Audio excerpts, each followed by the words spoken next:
Hi there. Today we're going to try something new. We're going to extend my wireless mesh network to a property up the road. It's a couple thousand, probably 1,500 yards away. I've got a wireless bridge here that was sent to me by the people at Quanzi. They asked me to test it and let you all know in a video how it worked. Just so you know, they did send me this without cost, and but they did ask me to do an honest assessment. I haven't even opened it yet. I haven't used it, so this video will be an unvarnished assessment of how it worked, and it's going to show you guys how it sets up. So let me flip the camera around here. So this is the wireless bridge setup. It's designed to just extend your network via layer 2 from one place to the other. It claims to go up to 3 kilometers. I'm not going to be going nearly that far because I don't have anything 3 kilometers away to use. But I am going to hook it up at a well house on an adjacent property so I can set up a surveillance camera over there for the folks that own it. It's actually some family, and they don't have internet there as they build, so they want to be able to keep an eye on it as they build their house. So that being said, my plan is to actually hook it up in between two of my Mesh Wi-Fi units. So I've got a unboxing here. I've got a instruction book. I've got the two actual units themselves. Looking at them right off the bat, they feel pretty sturdy. They'll hook on to any kind of a post, or you could screw them onto something. I'm probably going to hook them onto a T-post. I'll probably just use a hose clamp or zip ties. One thing that intrigued me about these is if you've ever tried to use a wireless bridge before, knowing if you have a good link, a lot of times you have to log into a web browser or an interface on the unit itself by IP address to look at its signal strength. I like the fact that this actually has a signal meter right on the side of it so that you can see it while you're trying to aim it. There's another one here, and then these are the power over Ethernet adapters. So they have to run over PoE. From a ports perspective, let's see if I can take this off with one hand. Yay! Looks like we've got 2 Ethernet ports, a toggle switch, AB switch, and it looks like it does have a power adapter, however, or a power inlet, but the only power sources they send with it appear to be power over Ethernet, and they do send a couple of Cat 5 or Cat 6 jumpers, so I guess a person could get a 12-volt adapter if they wanted to. It has an LCD or a number readout and a reset button. It looks like that little jumper is for setting IP address. I'm going to have to look at the instructions to see what that's about. I'll just be setting this up as a strict layer 2 bridge between two Mesh Wi-Fi units. If you haven't already, check out the other video I have about the Mesh Wi-Fi on my farm. It should give you an idea of how my network's set up now and what I'm doing.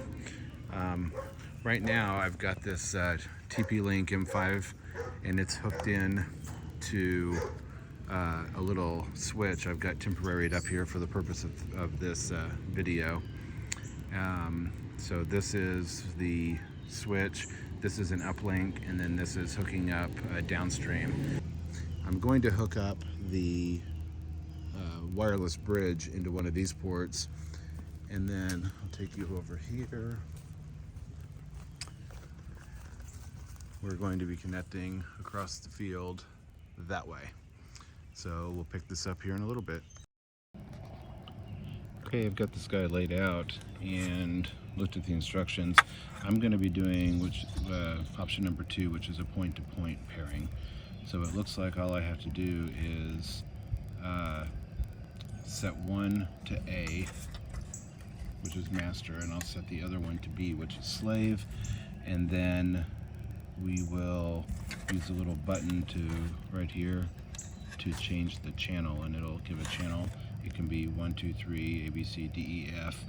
As long as they're on the same channel, it should just pair up. It should take about 5 minutes to pair. So we're going to hook these up physically and check back in a minute.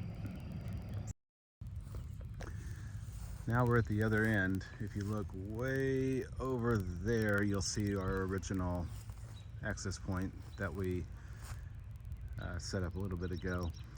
We've come over here. There's the well, quote-unquote, house. I've put a power strip, the PoE injector, a deco in here, and a camera module for running my cameras. The PoE module plugs into the deco, and then it runs power over Ethernet over here to this guy, which again is pointed back to the farm. The LEDs are hard to read in the sun, but it's got a full signal. It's passing traffic across the LAN and the WAN, and it looks to be a pretty good signal. I ran a speed test. We got just as good a speeds here as we do there. We're on the same IP network. We're on the same everything. So at least as a point-to-point layer 2 bridge, I can say that these things work pretty well. It does have some more capabilities. It'll do point to multi-point, where you can have multiple ones of these as the guest. It'll also do access point mode, so you can connect directly to this thing with your phone or your computer. It's not really what I wanted to do because I'm just wanting to extend my mesh network, but it's a neat feature if you ever wanted to use it. But overall, I'd say it works pretty. Okay, so I've got this thing hooked up. It is working awesome. Setting it up as a layer 2 bridge between 2 mesh access points worked ridiculously easy. A really cool thing about it is I've got this thing set up from right here, about 1,500 yards that way. When I set this one up, I pointed it this direction, just like it is now. I turned it on. When I went over and got the other one plugged in, I had it laying on the ground facing the dirt. And when it booted up, it made a connection and connected to my network and had a full wireless signal. I went ahead and hung it up and pointed it over here, and it's still working great. What's really cool about that, though, is it did not need line of sight. It did not need to be pointed or aimed. It's going through some trees. It was going through a whole hayfield's worth of grass that's really high. That's super neat because I can use that in place of wire, where you've want a mesh access point far away from your network. Really cool. I highly recommend these for that purpose. Obviously, I'm going to keep running it. If I run into troubles with it or have any updates, I will make another video. But as of right now, I can say I do really recommend this thing. At the time of making this video, I believe they're $169 for a pair of them. That's cheaper than you can buy 1,000 foot of cable, and it's sure as heck a lot easier to install. So, yeah. Good luck if you try them. Let me know in the notes if you get one of these and try it and what your results are. Also, if you get one and use any of the other really neat features it has besides just being a layer 2 bridge. You know, I don't have the need for it or the wherewithal to even test it right now, so I'm anxious to find out if that stuff works. Thanks. If you enjoyed this or got any use out of it, please like and subscribe, and check out our Amazon store to get this or any other products that we've talked about. Thank you.